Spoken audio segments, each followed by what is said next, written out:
So this is part 2 of our 3-part series of Finding Sadie.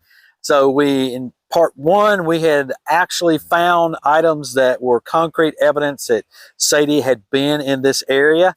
And so in this coming up, we find even more evidence that we didn't know if it was evidence of Sadie or not.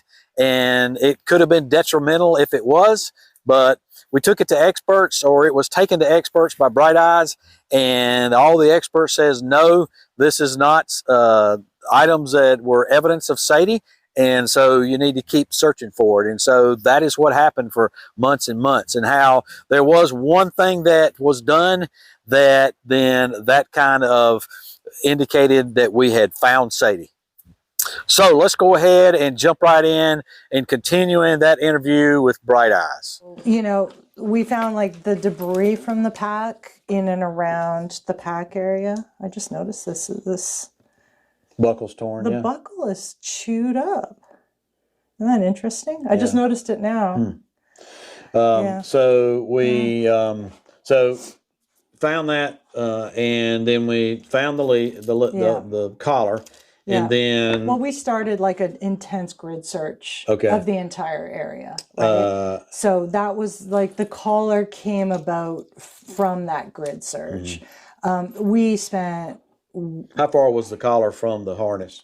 I don't know, like 50 feet. The entire area was maybe 100 yards around or so, like our entire search area. So between me, Denise, Lori, you know, my friend Toppy came out to help. We were just back and forth, like really scanning very intensely, looking for any kind of evidence we could find that Sadie was in there. And Denise, well, you know, we're talking about the air tag being kind of our nemesis. The fact, like the air tag was like, this side was facing up. The entire collar was in the branch. So I was saying that the pack was up on the bank above the branch, and there was no sign that it had been submerged in. In fact, there was like a roll of dog like poop bags and it was like fresh, like as though it was a brand, like if that had been submerged in water, you would have seen some kind of, it would have been degraded somehow. So we don't think the pack itself was ever in the water, but the collar was literally in the water. So Denise, you know, was bushwhacking up and down the branch. The branch is very thick, very heavy, very full. And the collar was stuck on a branch literally in the water. And she only noticed it because of the air tag. Because the white of the air tag kind of jumped out at her. So, you know, it did help us in one way. But yeah, like using the apps to search for the tag didn't work. It only registered on the Apple Find My app, which you need cell service for. But the other apps that are used to search for air tags didn't work to find the air tag. Yeah. And then what was the next find? So at the time, actually, that we found the pack, you know, one of our volunteers was in there with her dog, and her dog found some bones. So she saw him chewing on a bone. That got everybody starting to look more for bones. And we put a lot of focus into picking up as many of these bones as we could find. And we wound up with a good number of bones. Like we determined we found the skull, jawbone, and pretty much between, like across this entire area. So the bones were like very spread out across this entire area. There were like 6 or 7 sites where we found bones. That we determined pretty quickly that they were dog bones. Like from studying. Well, at the time, you didn't know if they were dog or coyote bones, right? Well, yeah, but it's pretty, like there's a good amount of, like you can use various strategies of like you measure from this to this, and you look for this or that. But you're educating yourself about that. I was spending a lot of time. You didn't already have that education. Yeah. There's a molar in the jaw of a dog. That's not present in a coyote. No, that is mildly crooked in a dog, but straight in a coyote. Okay. It's a tell. Wow. Who knew? Yeah. So I learned a lot of, I spent a lot of time, and we had, volunteers who were real experts in the field who were helping with that kind of identification, like measure from this to this and look at, this ratio of this measurement to that measurement, that kind of thing. So we had a lot of help, from various experts in the field of animal, veterinary forensics who were helping us with that as well. But it didn't take long, to be honest, to determine that it was a dog and not a coyote.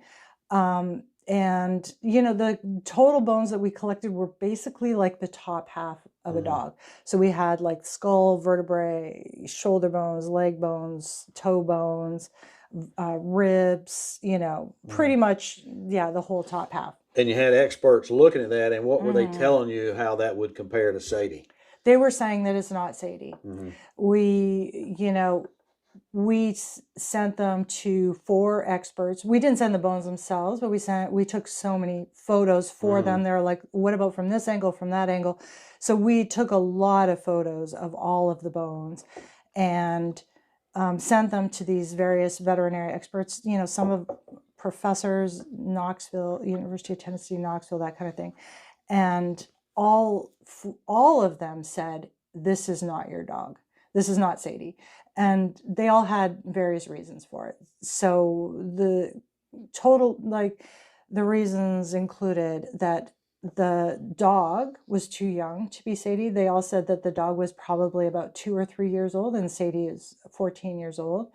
So they said that there's no way that a 14-year-old dog would have teeth in this good of a shape. That the bones were too old. Like there was a little bit of back and forth on that. Could the bones have been Sadie? This was 6 months after Sadie went missing or so, 6 to 7 months after she went missing. The bones were completely bleached out. There's no sign of flesh, hair, nothing. They looked as though they had been sitting in the desert sun for, years. They're very bleached out. They also had somebody called it second-year mold. So they had like these patches of mold growing on them as well. So, many people said they didn't believe that it was possible, especially in that area, because there was no sort of limited sunlight, under a cover. They didn't think it was possible for the bones to be that new. And so you didn't have any reason to, since you had 4 experts that told you, hey, these can't be Sadie, y'all were still involved in the search actively. Well, there was a really big thing that made me definitely think it was not Sadie, which is that Sadie has a crooked tooth. And I have known this for, I have so many photos of Sadie's crooked tooth. It turns out like I had the jawbone with that tooth. With the exact tooth that is crooked in Sadie. And in the jawbone, that it's the 3rd tooth from the canine. I don't know if I have these teeth names right, but the big long tooth. Yeah, that's canine. Tooth, okay, so the smaller front teeth. The 3rd one from the left in Sadie, in so many photos, is crooked, for sure. And in this jawbone, that same tooth is perfectly straight. And it's not, loose as though it could have turned at some point, right? It's like solidly in the jawbone as a straight tooth. And, we asked experts about that, like, do you think the tooth could have turned when it decomposed, etc.? They said, no, it would have fallen out. You would never have found this tooth, right? Like it wouldn't be solidly in the jawbone. So that was the thing for me that just made me think, well, this is just clearly not her. Well, that, and you had 4 experts that went, no, this is not your dog. I also felt like the size of the skull didn't feel consistent. It was kind of a more shorter nosed dog. Sadie has a fairly long face, a kind of shepherd face. And this is it's a shorter skull, like more like a hound dog. And, we have to take, you could say, well, what are the chances that a dog's bones would be in that area? I'd say well, not entirely low, because, we found, just ourselves, we found 5 abandoned dogs in the period of time that we were searching. So, people are known to dump their dogs in that area. Yeah. Or people are known to hunt with their bear dogs in that area, and bear dogs go missing. Yeah. Right. Yeah. So it didn't seem completely out of the realm of possibility that you would find, in fact, the guy who lives down the road, this area where we found Sadie was called Boomer Den. And if you continue down Boomer Den Road a little ways, there's a few there's a few private properties. And someone who lives on one of these private properties said, oh yeah, just last year, I lost one of my dogs in this area.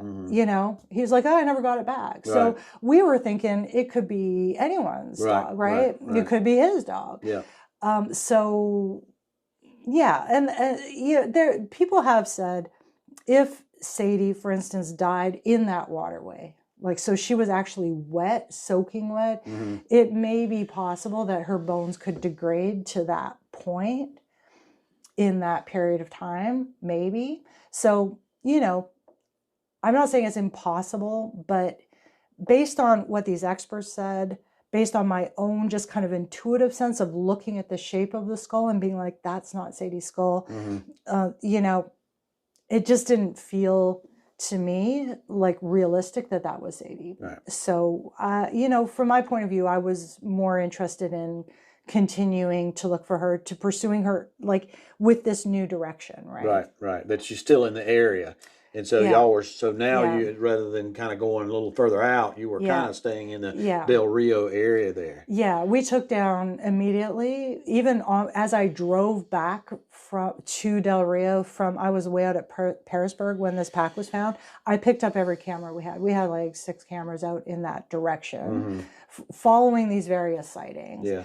And I picked up every single one. And I said, Denise, go get all the rest of them. And we're putting 12, we had 12 cameras. We're putting all 12 in this area. So we just basically, we talked to the local landowners. We asked their permission to put cameras on their land. And we covered, basically, I don't know, I want to say a 5 or 6 mile square mile area with cameras. We just papered it with cameras. So at this point, you still have extreme doubts because of the experts and because of the situation that it's not Sadie. You're continuing the search, and then one of the group really wanted you to send the bones off to have them analyzed. Yeah. So that in and of itself was a whole thing, because there's this lab that is known for this kind of work is UC Davis. And I phoned UC Davis 40 times. They wouldn't pick up their phone at all. I'm asking in the group, do you have an inside contact person at UC Davis? Is there a way that I can get to the inside of this organization? They were just impenetrable. I think they're just so overrun, so busy that they had no time, for even basic things like picking up the phone. I finally did get a hold of someone, and they told me that they couldn't even do the type of DNA analysis that I was asking for. They said I'd have to go between 2 different parts of the lab. So I'd have to have part of it done at their kind of they have one lab that's, for breeders that are trying to make sure that the dogs are like purebred and who's the mom and who's the dad and all that. And then they have this forensics lab. So I'd have to do some of it at the forensics lab, some of it at the other lab. They weren't sure even that this, that they could get DNA off of the shed hair sample that I had from Sadie. That's all I had to go with, like, to do a comparison. So it really kind of, I was really struggling. I was on the internet for hours and hours trying to find anything I could besides UC Davis. And then I came across this lab, just like a general Google search, like veterinary forensics. I was willing to go out of the country. Like, I was just trying to figure out how to, where would I even get this work done? And I came across this lab in Florida. And their website says they work with law enforcement, they work with the ASPCA. So I thought, they don't even work with the public. But I sent them an email anyway saying, hey, this is my situation. Would you be willing to help me? They got back to me immediately. They were what's the name of that lab? It's the University of Florida College of Veterinary Medicine, Veterinary Forensics Lab. So the University of Florida actually has a veterinary forensics program. and they have this veterinary forensics lab associated with it. So this is in Gainesville. And they were, once I got a hold of them, they were super quick. You know, they responded really quickly. They were really helpful. All the questions I had, they sent me these long, detailed emails. So I was like, oh, well, you know, the price was fairly affordable. So I thought, okay, well, you know, on the one hand, I had one of the volunteers in my group was really, you know, even though we had all this evidence, and pretty much everybody, I think, in the group was convinced that the bones were not Sadie. And just sort of logically as well, just as an aside, it didn't make logical sense to me that Sadie's bones would be found in the same place where her cut collar and pack were. And right? why is that? Because it means she was free. Oh, okay. That's what you're saying. Yeah. Right? Like if her pack had not been cut off. You'd figure she would run out of there. Yeah. Leave the area. Like she was able to. Right. Like if she didn't have the collar impeding her, she didn't have the pack impeding her, she wasn't stuck on something, then she could go anywhere she wanted, right? So why would she be dead in the same place? Yeah. Right? You know, people said, well, an animal could have cut it off of her. And I'm like, why would an animal do this? Like an animal that was eating Sadie would not be motivated to cut her collar off in this location. And there would be blood and everything on it. I mean, the animal would just go after her in the collar. Yeah, exactly. I mean, in the harness. Well, the collar, if she was being eaten by a coyote with this collar on, it would be chewed randomly places, all over.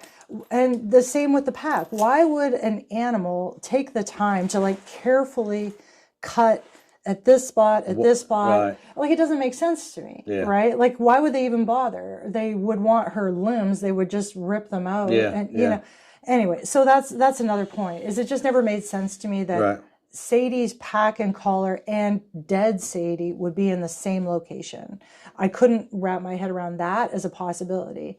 So that was another reason. But we did have one volunteer who, you know, she said, look, just to know that you know, dotted all your I's, crossed all your T's before you leave, send it in, you know, just to see what happens, right? We had the GoFundMe money and I was like, okay, you know, this money has come in, so it, you know, I know that I have the money to pay for it. So, all right, I finally gave in and I sent the bones in, and they got back to me like immediately, like within a week. And she said that the bones were a match with the shed hair that I had sent. And it was like, I said, well, are you, you know, I was shocked because I sent it thinking, there's no way this is coming. Right. You're looking for a negative. Yeah. Well, no, I wasn't even looking. I just wasn't thinking about it because I was thinking this has been a waste of money, you know, and I felt bad because I felt like I was wasting the GoFundMe, like these people had donated to the cause. And I felt as though I had made an irresponsible decision with their money. Yeah. You know, but I became convinced that we should, you know, since I was thinking about leaving, we're running out of time, that I should at least know for sure, you know, that the bones aren't her. I became convinced, so I decided to do it. And, you know, I was so stunned when she sent back this email saying, we are certain that this is your dog. You know, I sent her all kinds of, I was, you know, what do you mean? How can you be so certain? Yeah. She said, she gave me this long, this is what I mean by UC Davis couldn't even reply to the phone. This lab was sending me these long emails explaining how does DNA analysis work, what kind of DNA analysis they had done, why the chance that it wouldn't be Sadie is very small, you know. And what was the chance? They said that the chance that this same result would be produced randomly was 1 in 27 trillion. Yeah. So, you know. So you got a better chance of being in a train wreck on Walnut Mountain while fishing for sharks than that this would not be a match. Yeah, it's pretty intense, right? Like, and they indicated, she told you when you asked her, are you certain? Yeah. She said, we are certain. And like scientists don't work like that, right? Right. They're not black and white. They work with chances and theories. Well, they are black and white. They're not gray. Right. It's either yes or no. Well, no, that's not how science works. Okay. Yeah, science works based on probabilities. And, right. Okay. Right. So you're never going to get a scientist that says, I am 100% certain of this thing. Yeah. They'll say, I'm 99% certain or 95% certain, or, all of the evidence points in this direction to support this theory. But the scientific method is built on uncertainty at its foundation. So you're never going to get a scientist saying, I am certain. But in this case, she was like, well, 1 in 27 trillion is a very strong level of probability, right? Right. And so because of that, she used the word certain. Yeah. So that's what I mean. If a scientist uses the word certain, they're certain. They're certain. They're not messing around. They don't throw those words out lightly. Yeah. So now we've determined, or now it's been determined that this is Sadie. But you still had the lingering doubts, and really to this day, you still have. I mean, you've accepted that Sadie that those bones are Sadie's, and Sadie was passed in the woods. But you really, truly, deep down, I guess, there's still that lingering doubt, and maybe some of that's coming from here more than here. Well, I mean, here's what I have to do at this point. I have my brain on the one side has photos of Sadie with a crooked third tooth. Yeah. That is true. Like I have photographic evidence. I know she has I remember when she got a crooked, I remember when she took a fall that did that to her. So that is fact for me. And then I have this other thing saying these bones with the straight tooth in the jaw are Sadie. Right. So that's, those are two contradictory thoughts that I'm holding in my head at the same time. Yeah. That's not a place of denial or, not wanting to accept reality. It's just like, how do you put these two? How do you reconcile those two? Yeah. How do you put these contradictory things together in your head? Right. So, for me, the way that I've dealt with it has been, I asked a lot more questions. I asked about their, what if they mixed up the samples? They wound up testing the same sample twice, and that's why it matched or something, right? So I asked her questions. Somebody else, for instance, said, what if Sadie had found the jawbone and chewed on it and transferred her DNA, into the jawbone, and that's why the two samples match, which, seems possible, right? Yeah, like she would chew on a bone that she found.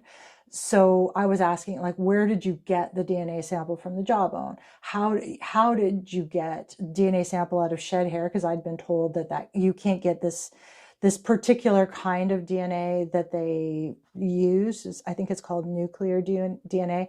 Apparently, it's difficult to get that from shed hair, but they were like, no problem. So I was asking them like, oh, I didn't think this was possible, or I heard it's very difficult to get nuclear DNA from shed hair. So how did you do it? And again, she was sending me these long emails with all this explanation about her techniques and, where she got, how she uses samples, et cetera. Like she's very credible, this tech that I was dealing with. And the samples, like the reason she could get that nuclear DNA is because she was only picking not the hair itself, shafts, but the hair follicles. Right. So she said, like, I had a good amount of shed hair from Sadie, that like a clump I had basically sent her. And she said she put the whole sample under a microscope and she individually picked out hairs that still had the root, follicles on it. The root, attached to it. And then she picked out enough that she was able to pull nuclear DNA. She also asked me questions like, is there another animal in the house that this could be mixed up with? Or what is Sadie's hair color? To make sure that she was getting Sadie's hair. There were some feathers, probably from my like down comforter or something, in the sample as well. So she was like, are these feathers from a bird? She was asking a lot of those kinds of questions. And she explained to you that they took the sample from the jawbone, from Sadie's jawbone, they took that by drilling into the jawbone itself. Yeah. So it's not a superficial, if there was a transfer from Sadie, it was something from within inside where Sadie wouldn't have. There's no way Sadie could have got her DNA there. Yeah, they said they had gotten her from the interior of the bone. And then, I had questions about, is this lab reputable? I started to do more, because I had just found this on a Google search. I was like, oh, is this a good lab? I have no idea. But, you know, so I started asking around, you know, everybody that I talked to that had any kind of connection to the field said that they felt that the Florida lab is reputable. It's accredited. You know, they said, I wouldn't get a second opinion from this lab. I would trust the opinion of this lab. One of the people I talked to said that the lab has a reputation actually of being very innovative, using innovative techniques, of pioneering new techniques, and like it's considered one of the best labs in the world in this field of veterinary forensics. So, you know, I mentioned this, but the ASPCA has offices attached to the lab that they use for all their forensics cases involving animal cruelty, that kind of thing. So I just like all of my investigation has revealed that the lab can be trusted, that the lab's techniques are valid. You know, again, so I really have no reason to doubt, but I did ask them for additional testing anyway, just to like, you know, just to be certain. So they just to be one in 500 trillion. Sorry. That's right. Yeah. Just 1 in 27 trillion is not enough. Yeah. I mean, but also like if they did mix up the samples for whatever reason, these additional tests would have contradictory evidence. So I wanted to make sure of that. That was kind of the one thing that was lingering for me. Like, I get that they're an accredited lab. I don't doubt their professionalism, but we're all human beings and something could have happened. You know, there could have been a mix up. So we ordered sex testing and that test came back as female on both samples. Which Sadie is. Yeah, she is a female. As far as I know, she was spayed. So, and then we ordered another, so the last set of testing that we asked for has to do with the age of the bones of the animal that the bones belong to. And that involves, she was saying it's like this new technique that they've been pioneering at this lab, that they're building up research on, but she said it's quite reliable, which involves taking an x-ray of the jawbone and determining, you know, I think it has something to do with the percentage of the marrow that's remaining in the bone is an indicator of the age of the dog. So we have been waiting now for weeks for that result. I think it involves dealing with a pathologist who is busy and traveling and all kinds of things. So that one we don't have back. And I also asked her to ask the pathologist's opinion about how the tooth could potentially. Why is it straight? Yeah. And rather than Sadie's was crooked. Yeah, just an opinion. Like, can you explain why this jawbone has a straight tooth when these photos have? So I sent a lot of photos of Sadie's crooked teeth. The one thing that kind of does come to mind. So that is not how all of us wanted it to end. So, or the conclusion of it. Obviously, we were hoping for, for us to actually find Sadie somewhere. We all felt like that was what was going on, that Sadie was still out there, particularly when the experts had told us that, the bones here are not Sadie's. But obviously, the final straw was the DNA that 1 in whatever trillion it was that this is Sadie. And actually there was one thing that really kind of cast a little doubt into Bright Eyes, and that was that the tooth of the jawbone was not a match in appearance to the way Sadie was. Sadie had a crooked tooth and this jawbone didn't have a crooked tooth. We're going to pick back up with that in the final episode. But in any case, you can find, if you missed the first episode, you can go and find that right here at this link right here. So join us for that next episode coming up.